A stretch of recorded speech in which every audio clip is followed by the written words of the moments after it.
This year, more than 2 million people will get the news that they have cancer.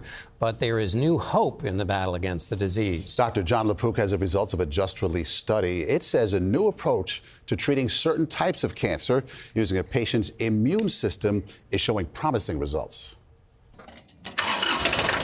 When a biopsy revealed cancer in Bruce Nollmeyer's left kidney, he braced himself for the worst. When you were a kid and you heard the word cancer, it scared the daylights out of you. But Nollmeyer, who is about to turn 80, learned his cancer had an unusual genetic trait that made him eligible for an experimental trial at Memorial Sloan Kettering Cancer Center.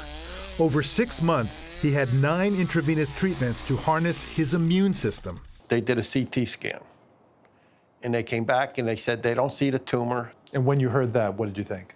I couldn't believe it could work that quick, to be honest. He's part of the study that could fundamentally change the way we treat certain cancers. Here's how it worked. Cancers with a certain mutation are able to put the brakes on our immune system, allowing a tumor to grow. This new treatment is an antibody that releases those brakes, so the immune cells can attack the cancer. Did you ever imagine you'd get this kind of response? No. Dr. Andrea Sursek and her team have completed a study in 103 people with various early-stage solid tumors in sites such as the rectum, colon, esophagus, and urinary tract that contain an unusual genetic mutation.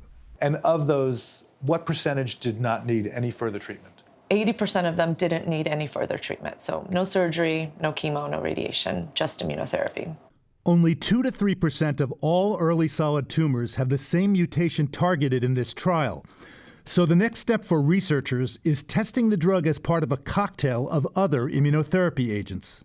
We're getting really good at cure, but we have to do even better than that, right? We have to help them live as well as possible for as long as possible.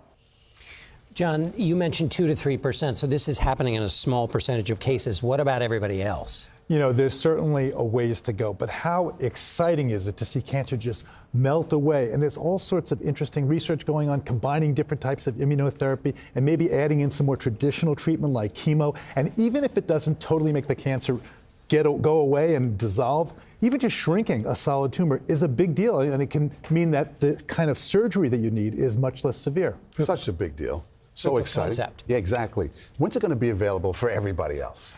You know, it's never soon enough, but I got to tell you, I'm super excited about this. This has been an ongoing development of immunotherapy, and I think it's going to be sooner rather than later. I'm hoping it is, but I think this type of research, if it's supported and has the kind of funding it needs, I think it's going to get there, and I think it's going to pay huge dividends.